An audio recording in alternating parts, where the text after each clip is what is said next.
being in a culture that like processed food consumption is so normalized and celebrated, right? Wherever we go. And for us to go on a different path, we're different. Well, I'm already different. Yeah, there you go. So it's like, well, I'm already kind of used to being the one who does things a little differently, or, isn't interested in the same things as other people. And so in a way, this way of doing it could be actually easier. Hi, everybody. Dr. Joan Ifland here. This is our podcast about amazing conversations related to processed foods, or what they do to us, and how to escape them. And I have with me today a beloved colleague, Ariana, who has escaped processed foods. So, Ariana, thank you so much for coming and joining me today. Tell me how you first associated processed foods with factors in your life. When did it first kind of start to dawn on you that maybe processed foods were not your friend? Oh, well, I think that I began to learn that once I had my first child in 2010. Even before that, even when I was pregnant, but because of how it made me feel. But one of the things that I reflect upon now is that when I was a child, I was extremely sensitive. I was very sensitive to the environment and to people, and I would get bullied. And how would I deal with that? When I had parents that were not available to me, I went to processed food. Okay. And so that is where I think it got really intense. The addiction to processed food became really intense. Um, yeah, and I didn't know, of course, that how addictive those foods were. Yeah. And over the years, they became what I almost considered a friend, Yeah. someone I could rely on. Yeah. Yeah. I think that happens to millions of people. They have parents who maybe aren't quite connected, or parents who are thoroughly connected but are still giving them processed foods, and processed foods are numbing. So children learn, not necessarily consciously, but they learn that if there's any kind of a little upset, they can use a processed food to get out of it, just to numb the pain. And it's like the frog in the hot water. The addiction just creeps in and creeps in and creeps in until you're no longer using food to numb. You're using food because you're craving it. Do you remember having cravings for it? Oh yeah. Definitely had cravings for sugar and processed food throughout my childhood and adolescence. And, I also struggled in school in certain areas and I would have to stay up late to, you know, achieve as much as I was expected to achieve. And so I would use sugar and caffeine and other things Mhm. thinking that these things were going to help my brain. And Oh, yet I would wonder the next day why I hadn't absorbed any of that information, you know? oh my gosh, that is the irony of processed foods is they promise one thing and they deliver the opposite. They promise comfort and they deliver pain. They promise, oh, you can stay up late and learn, and then nothing is there. That's tragic. It's tragic. How would you describe the process by which you finally got a divorce from processed foods? You finally just terminated that friendship. What led Yeah. you there? Yeah, it honestly was very much related to my ability, or I should say inability, to focus at my job and Mhm. to maintain that focus and to absorb information. So I think it was about 2019 that I was a college professor, and Mhm. I could barely comprehend my own material. Mm. And I Mm. was like, how could this be? How could this be a thing? What does this mean? And Yeah. one of the things I did was to seek out an evaluation about some extra challenges I do have but also I realized the things I was consuming are probably hurting me. I'm falling asleep on the couch at night, in the middle of the night, I'm waking up groggy, I can't and I found the arc, and Mm, once I found the arc, everything started to come together. All the puzzle pieces of my life began to fit, and I started to understand all the different layers of why I had gotten to that extreme point where I could not even read. I could not read a book for over a decade. And I yeah. just I mostly, functioned on the knowledge I already had, or Hmm. knowledge through the practice, but not Hmm.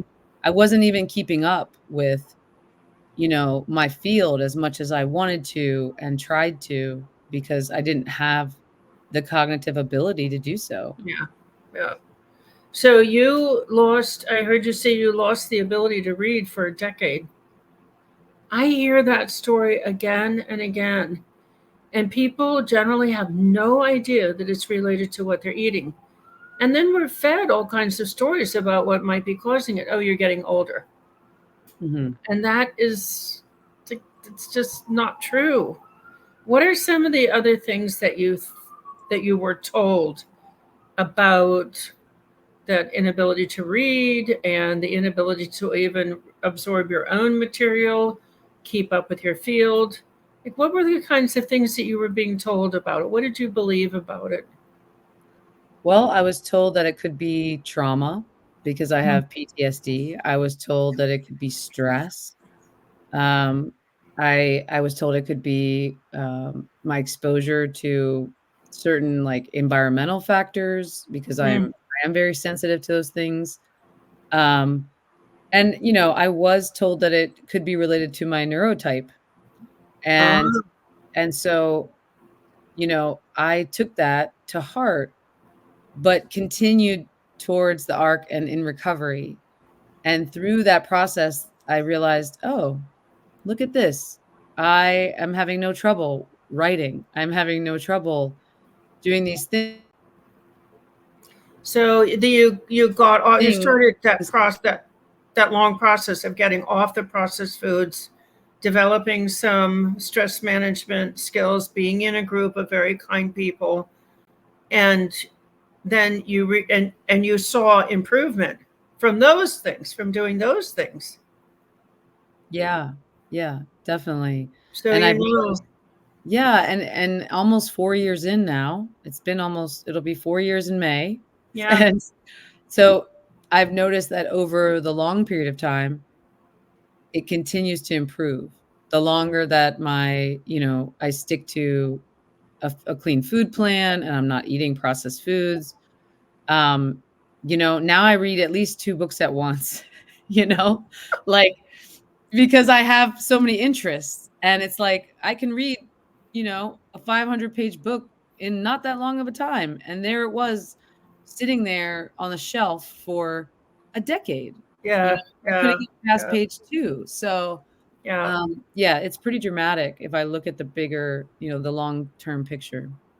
So you have this very interesting experience. You're aware, even as a child, you started out saying that as a child you were sensitive Mhm. and you were bullied. And when you were bullied, it was extra painful because of these sensitivities.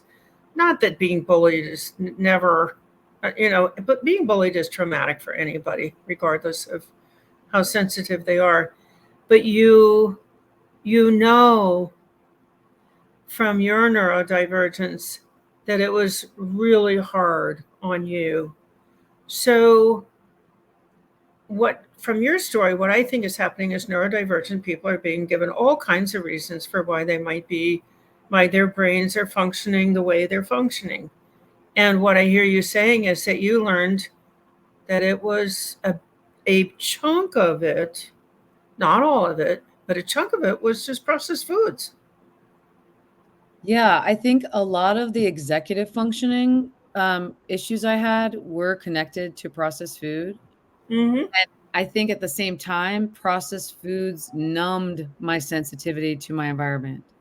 So Yes. So the unexpected thing, which has ultimately been extremely positive, but in the beginning was a little disconcerting, was that removing the processed foods made me more myself, and that means being highly sensitive to the environment, to things like lights and sounds and crowds, and so I became aware of them and then became stressed, right? Like I would be stressful, like, oh, I'm not used to feeling this, and it took me a little bit to figure that out and realize, Mhm. well, that's because the substances I was consuming was just numbing those sensitivities. Mhm. So it's a matter of, accepting those, noticing, collecting that data about myself and how I respond, and then building a life that, allows me to honor my own sensitivities and, Yes. yeah. Yeah. So you went through a process. If you hadn't had processed foods, as a child, you would have built these capabilities a long time ago because you would have had to. Yeah, that's a good point. I see it in my own kids. So 2 of my Mhm. kids are, multiply neurodivergent, and they eat, clean for the most, not 100%, but, like, we're almost totally there, and they go through. Yeah, they've both had at least, like, 2-month periods where they eat totally clean, um, Mhm. and that's the stuff we can talk about. Like, the things that I've only figured out in the last few years, my kids and I can talk about now, like, how they can accommodate themselves and how they can be, you know, make choices that respect and honor their differences and allow them to, like, thrive in other areas, right? Like, that doesn't mean Yeah. they're not capable. No. Yeah, huge difference. Yeah. Yeah. Everybody processes events, sounds, sights, thoughts, emotions, relationships. Everybody processes those, and we process them in different ways. There's no individual processes a life the same way. And so when we talk about neurodivergence, we're talking about a places on a spectrum, but we all have processing strategies, techniques. And for people who are more sensitive, like you're talking about, they have strategies too. But if you're numbing them out on processed foods, you don't get to develop those strategies. Like, I don't think of myself as being neurodivergent, although my daughter has come up with a diagnosis of inattentive ADD, ADHD. I think I have that. Now I think I am neurodivergent. I Mhm, can concentrate on something really, really tightly for mhm, very many hours in a row. mhm. But do two tasks like open the mail and take care of two or three different things. It's like it'll lie there. The mail will lie there for a long time. Yeah, yeah, So, and yeah. that's the what you just talked about is that skill, that strength, called hyperfocus. I have Mm, that too, that mm. some people consider that a superpower, that you can just tunnel in and, get so much done in a short amount of time and just, like, have this flow that is, like, really energetic, um, and that to me is a balance, like the example that you gave about, the mail. It's Mhm. like because your brain can do that, there might be other things where it's like, might need a little helping hand from time to Yeah, time, right? yeah, And I think it's yeah. also super common for women especially, to get later in life realizations like this. That's how it happened for me Yes, with my yes, child first, and then I yes. realized, well, my child's a lot like me. So, Yeah. maybe I need to look at that for myself, because a lot of us slip through the cracks, so to speak. Like, when I was sensitive as a child, for example, or growing up, I responded to that by overachieving, by Mhm, overperforming. Right? mhm. Almost like you have to prove yourself, and I did the same thing with diets, like, Oh, with myself before recovery. It was like, "Oh, I can do this. I can go very extreme, and I can follow this," but I couldn't maintain it. Like, I couldn't there right, was no consistency, um, right, right. because I did the yeah, same thing. yeah. Yeah. Hmm. So I think if you were going, if from this conversation you were going to give the world a message, because neurodivergence is increasingly recognized, people recognize it in themselves. Hmm. What should they do? I really think joining a support community, like having support around you, is a game changer for Mm-hmm. that. Not Mm. only because it helps us to feel validated and affirmed, and all people want to be seen and heard, Yeah. but for the specific challenges that come up, the more people I talk to, it's almost the same story with slightly different factors. And to hear what works for other people that are neurodivergent, that can be really beneficial, to because it might look different than what your friend is doing, right? Yeah.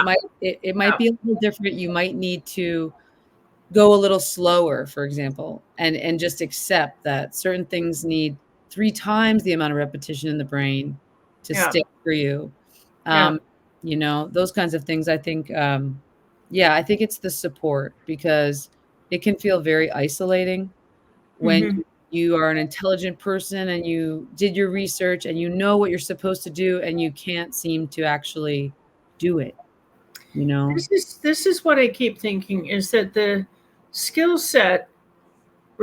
So for years now, for 28 years, I've been working on developing skills so that people can live in a culture where 73% of the food consumed is processed foods, and yet be comfortable, happy, content, connected, and not eat processed foods.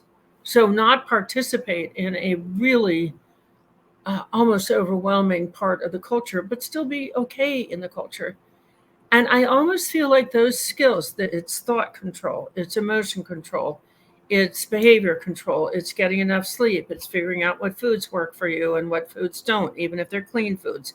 It's getting movement, it's having conversations, it's laughing, it's reading, it's growth mindset and all that stuff. Those also are skills that are really valuable for someone who perceives themselves to be neurodivergent or has a neurodivergent diagnosis. Those are just like great for people who want to do well in the world and don't necessarily process life the way other people do. Do you Yeah, think that's fair? I do, I do. I think the other really cool thing about what you said is that the one thing about, being in a culture that, like, processed food consumption is so normalized and celebrated, right? Wherever we go, and for us to go on a different path, we're different.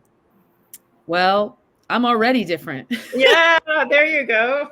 So it's like, well, I'm already kind of used to being the one who does things a little differently or, you know, isn't interested in the same things as other people. And so in a way, this way of doing it could be actually easier, when it comes to Yes, self-acceptance, yes, because yes. that's why I think self-acceptance is an essential part of recovery for anyone who's highly sensitive, because Mm-hmm, they go hand in hand.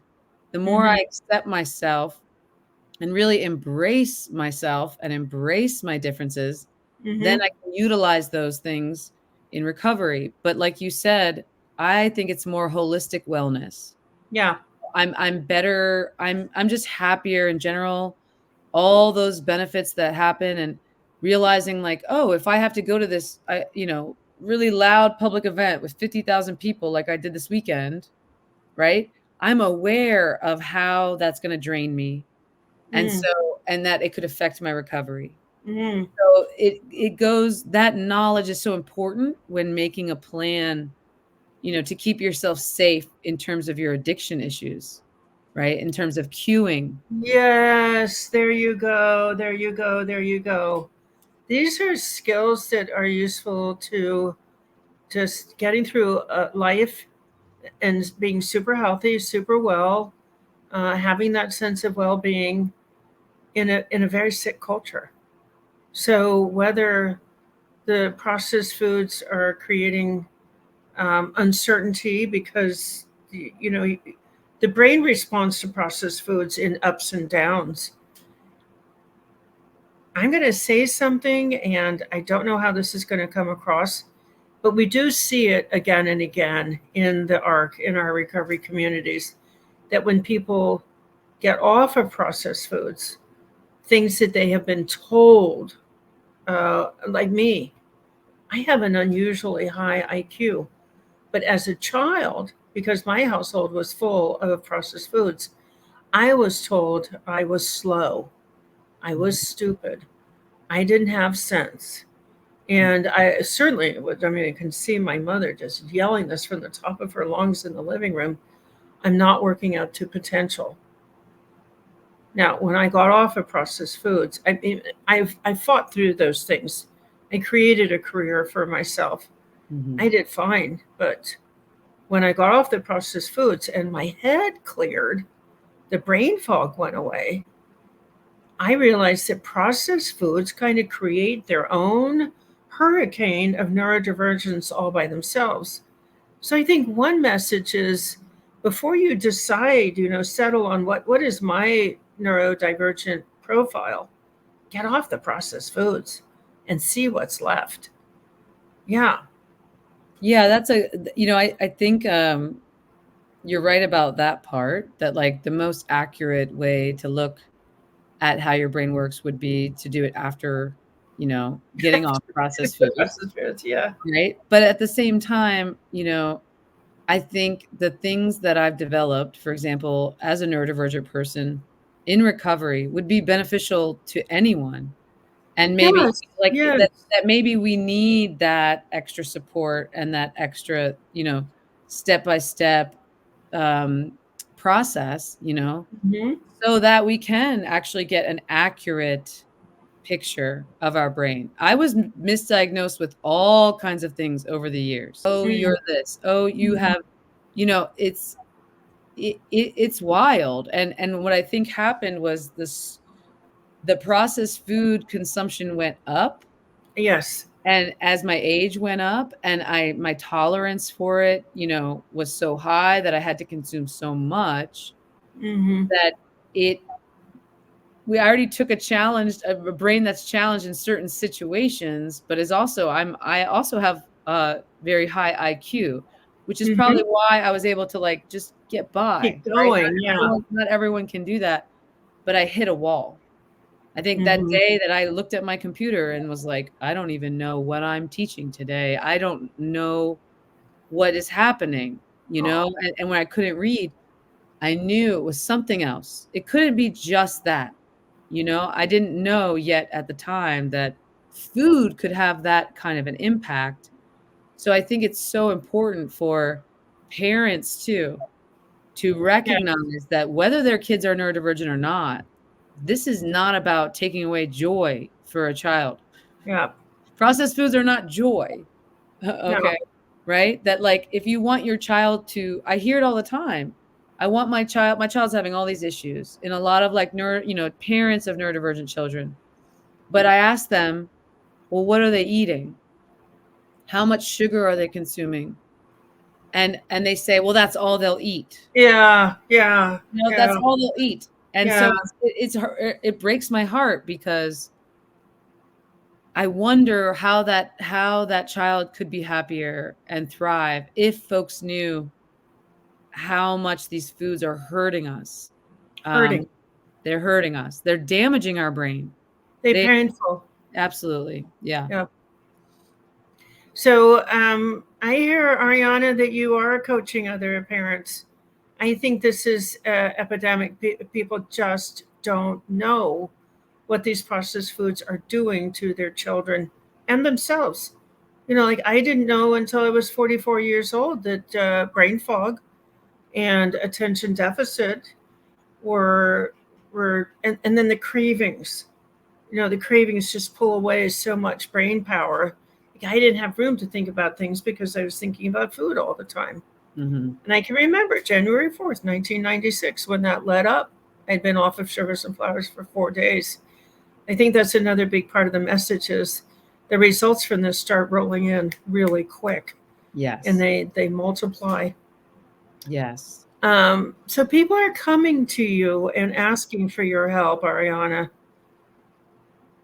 That just fills my heart. That just fills my heart. Yeah. I I wish my parents had known about this.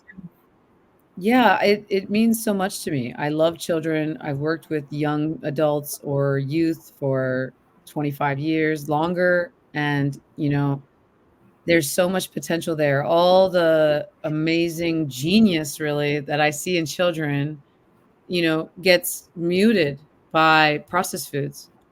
And and then they go into adults that are stressed, anxious, depressed, hating themselves like I did. And so anything I can do to help folks that think they could benefit from, understanding their brain a little better, like honoring their sensitivity, and how to use that knowledge of yourself, to customize a recovery plan, to customize your next step like we do in the arc.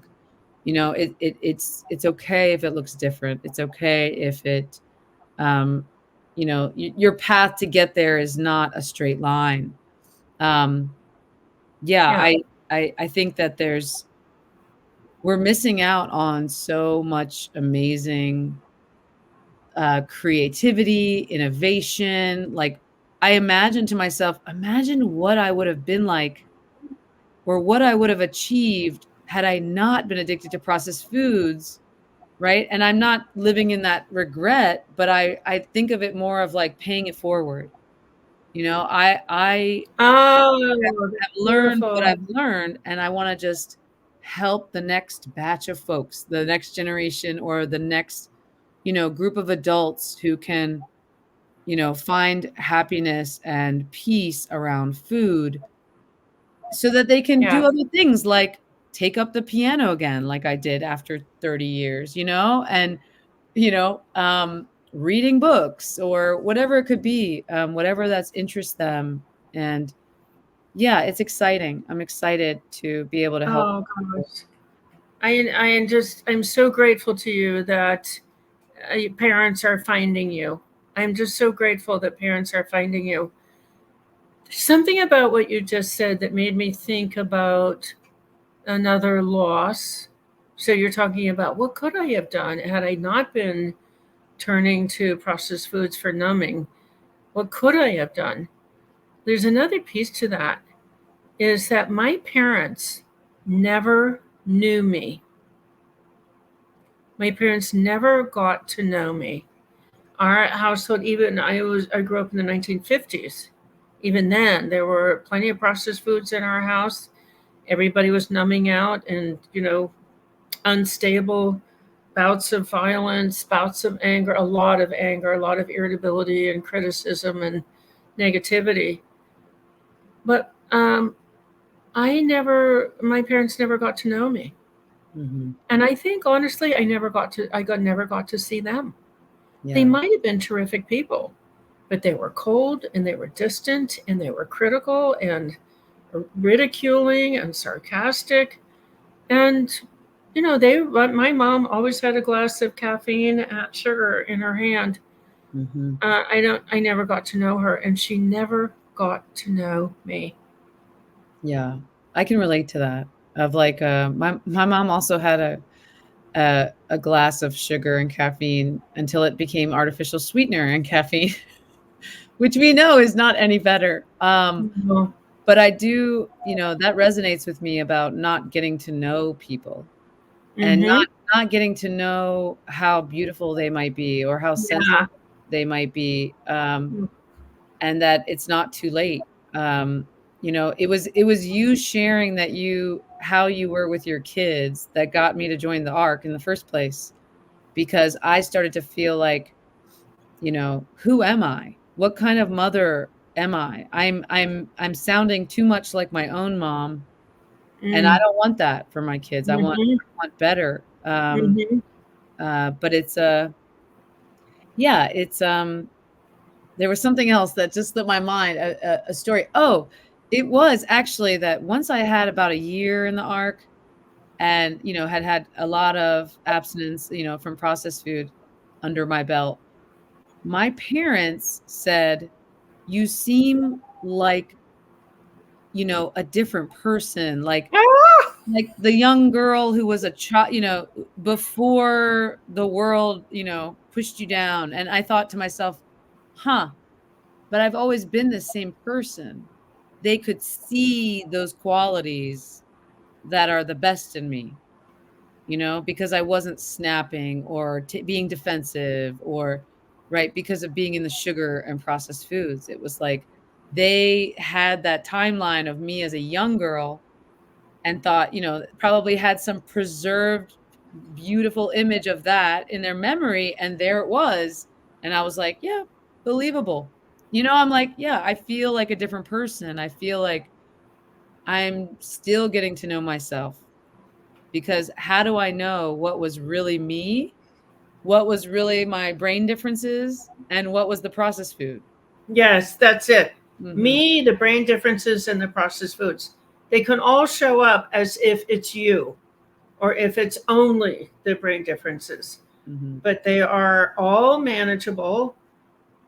We are beautiful inside out, upside down, backwards, forwards, right, left. We are created to be beautiful. The processed foods just distort all of that. And our neurodivergence, it's something that everybody has to figure out. Everybody has to figure out their brain. And so I am just so grateful to you, Ariana, that you have figured out a way to talk to people about it that they can hear. And I want everybody to know that Ariana is available and you can reach her. We'll yeah, give you the contact information.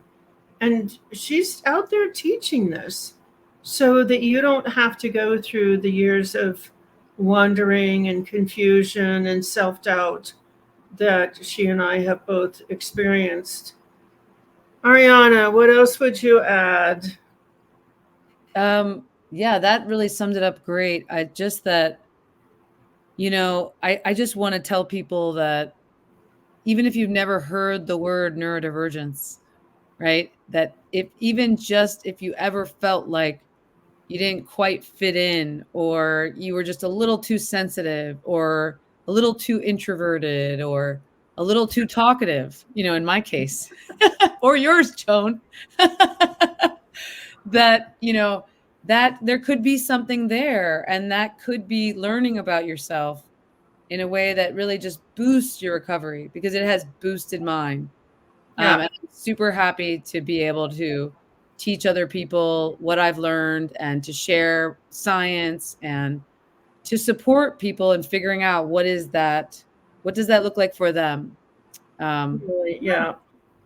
Thank you, Ariana. Thanks to your dedication and your willingness and your ability to communicate with the greater world, people don't have to suffer from this anymore. I'm so grateful to you. thanks, Joan. Thanks for All having right, you guys, this is Conversations with Dr. Joan Ifland, and keep watching for us. We will be back next week. Take care. Thank you, Ariana. Thank you. Thank you. you. Thank you. Thank you so much for coming today. I appreciate your interest. Tell the next person. You can walk the next person out of this processed food nightmare with what you learned today. See you next time.